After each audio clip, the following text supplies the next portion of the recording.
Adam Crabb had spent 51 years building his entire life around gospel music, pouring every piece of himself into a calling he believed in so completely that he gave up things most people never even think to protect: his creative control, his ownership, his ability to look his kids in the eye and say that what he built was actually his.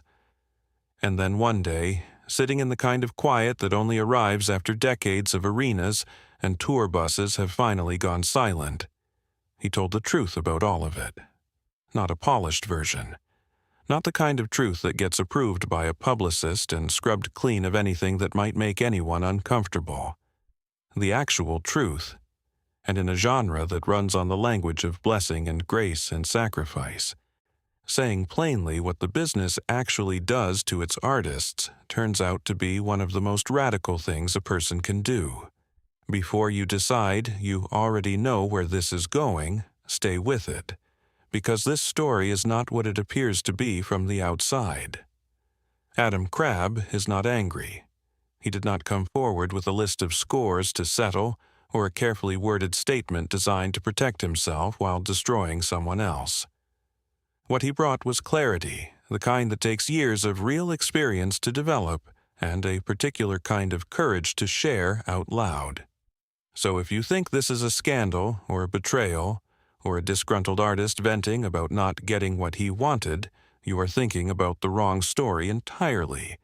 To understand where Adam ended up, you have to go back to where he started.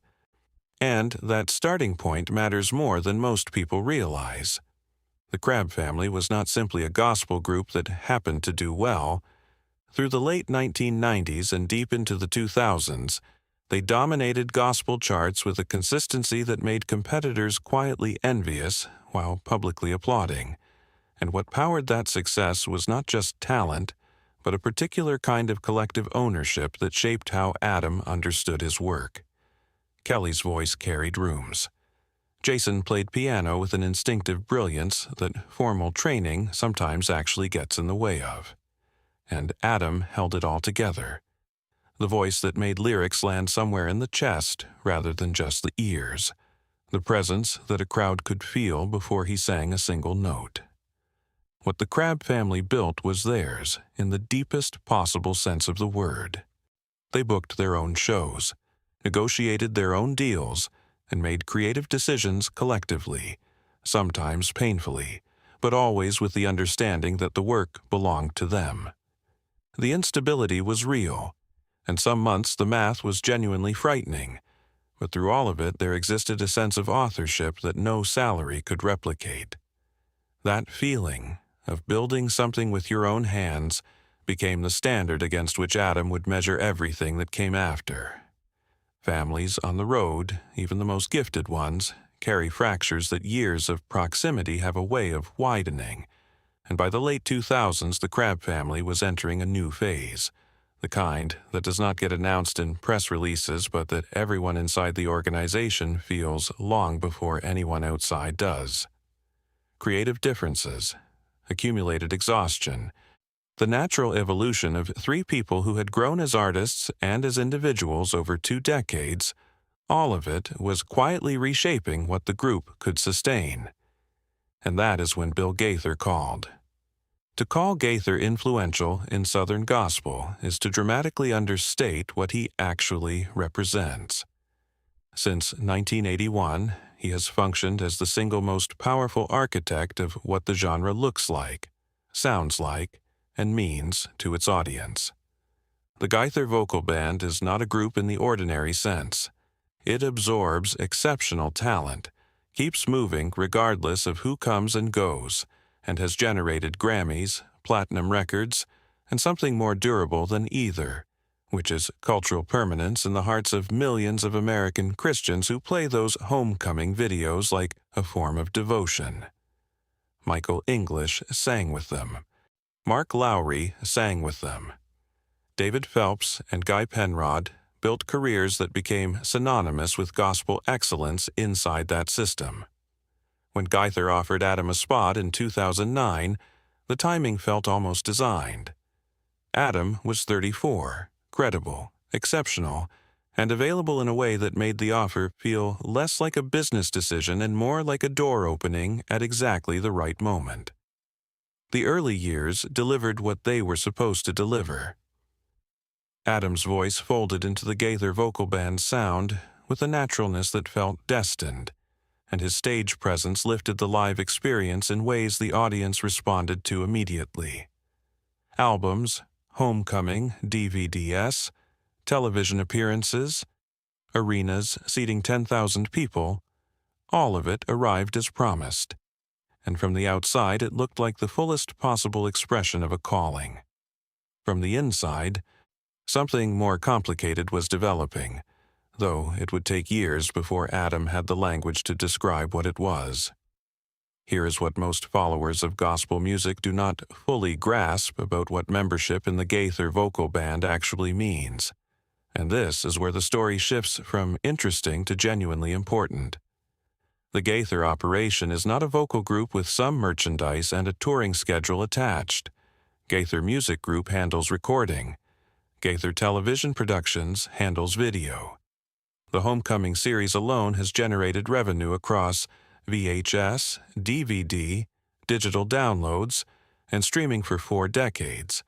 And alongside those arms sit publishing operations, licensing arrangements, and a merchandising infrastructure that covers every step between a song being written and a fan hearing it. Every piece of that ecosystem flows back to the same organization. Artists in the Gaither Vocal Band receive a salary, health benefits, and a schedule. What they do not receive is ownership of the masters from recordings they make. Licensing revenue from music they perform does not reach them. DVD sales that keep generating income long after any individual concert has ended flow elsewhere. The infrastructure, the part that compounds and builds wealth across years and decades, stays with Gaither. None of that is hidden or secret, and Gaither himself has never pretended otherwise. The argument he has made, and it is not a weak argument, is that he created platforms and audiences that simply did not exist before he built them, that he kept Southern gospel alive through decades when radio stopped playing it and record labels stopped signing it, and that the opportunities he provided launched careers that would not have launched any other way. All of that is accurate. Opportunity and ownership are still 2 different things, and for Adam Crabb, a man who had spent years in a family operation where creative control was shared and the work genuinely belonged to everyone who made it, that distinction started carrying more weight somewhere around 2014. The cracks that formed in year 4 were not dramatic. No single conversation broke anything. What accumulated instead were small moments in which Adam reached for creative input and found the decision had already been made elsewhere. A gradual compression of the space in which he was allowed to be himself as an artist, rather than a voice inside a larger product. None of this made the Gaither Vocal Band a bad place to work. What it made it was the wrong place for someone whose nature required building rather than belonging. Leaving in 2014 was handled with the professionalism the gospel world expects and rewards. Cordial statements, mutual gratitude, Adam pursuing other ministry opportunities, Gaither wishing him well, fans disappointed but understanding. Clean on the surface. What was actually happening underneath all that professional courtesy was that Adam was trying to answer a question that lives at the center of every artist's life at a certain point. And the question is brutally simple. Is this still my calling, or has it quietly become my job? Because from the outside, those 2 things can look identical while feeling completely different from the inside. The 3 years Adam spent away from Gaither between 2014 and 2017 turned out to be formative in ways he could not have predicted. Independent touring returned. Solo projects recorded on his own terms came back. Decisions that were his to make, with consequences that were his to live with, filled the space that the Gaither structure had previously occupied. The instability came back too. And with it arrived a particular kind of freedom that only exists when the floor beneath you is not guaranteed by someone else. He rediscovered what it felt like to build with his own hands again, and that rediscovery confirmed something he needed to know about himself before he could make any further decisions clearly. And then Gaither called again in 2017, and Adam said yes again, which is the part of this story that genuinely confuses people. The easy reading is that the platform and the income were simply too large to walk away from permanently, that independence sounds compelling until the arenas are empty and the bills keep arriving. What that reading misses is what had actually changed in the 3 years between departures. Adam came back the second time as a different artist, not vocally, though he had continued developing there as well, but internally. 3 years outside the bubble had done the work of clarifying who he was when no institution was defining him. He had tested his independence and found that it held, which changed the nature of his return entirely. He was not walking back in from a position of need. He was walking back in from a position of knowledge, knowing exactly what the trade cost, deciding with open eyes that participating in something larger than himself was still worth that cost, as long as he never lost sight of what he was giving up. For several years after returning, that balance held. The vocals from that period reminded listeners why Gaither had wanted him in the first place, and the energy he brought to the group reflected an artist who knew exactly who he was. Managing solo work alongside Gaither commitments, keeping a foot in both worlds, he appeared to have found the equilibrium that careers in this industry so rarely allow. From the outside, it had the shape of a resolution, the kind the gospel world loves because it confirms that faithfulness pays off and patience is always rewarded. The industry does not deal in resolutions, though. It deals in chapters, and the chapter that opened in 2020 was one nobody had prepared for. The pandemic did not simply cancel concerts. It stripped away every assumption the Southern gospel business model had been built on, and in the silence that followed the shutdown of the touring economy that sustained the entire Gaither operation, artists and executives confronted questions the noise of perpetual scheduling had let them avoid. What does this business look like when the concerts disappear? Who actually holds the assets when the revenue stops? Whose security turns out to depend on whose work? The answers that came back were not comfortable for anyone standing on the artist side of that ledger. Adam had more time to think than he had experienced in years, and what occupied that thinking was the architecture of the industry he had given his life to, not the music itself, which he loved as deeply as he ever had, and not the individuals involved for whom his respect remained genuine. What he examined was the structure. Masters he did not own. Licensing revenue that flowed past him. DVD sales generating income for decades from performances he had given, performances that would keep selling long after he was gone. Generational wealth building steadily on one side of the ledger, a respectable but finite salary appearing on the other. And running alongside all of that was a question about what he wanted the second half of his career to actually mean. 51 is not old, but it is not young enough to pretend that important decisions can keep waiting. The runway ahead is real and not infinite. And the choices made in your 50s shape what you leave behind in a way that choices made in your 30s simply do not carry. Looking at what the pandemic had clarified about the industry's actual structure, Adam made a decision that was personal, and whether he intended this or not, something considerably larger than personal. In 2023, he left the Gaither Vocal Band for the last time.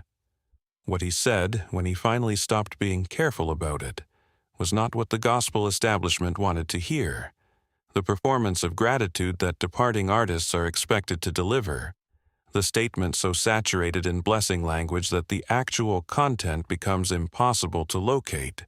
None of that arrived. He said what he meant. He said that the Gaither Vocal Band works beautifully for artists whose nature allows them to thrive as employees, who find genuine meaning in being part of something larger without needing to own a piece of what they are building. And for someone whose nature drives them to create, to own, to build something that will still be standing when they are gone, the structure does not hold, not financially, not creatively, and not spiritually.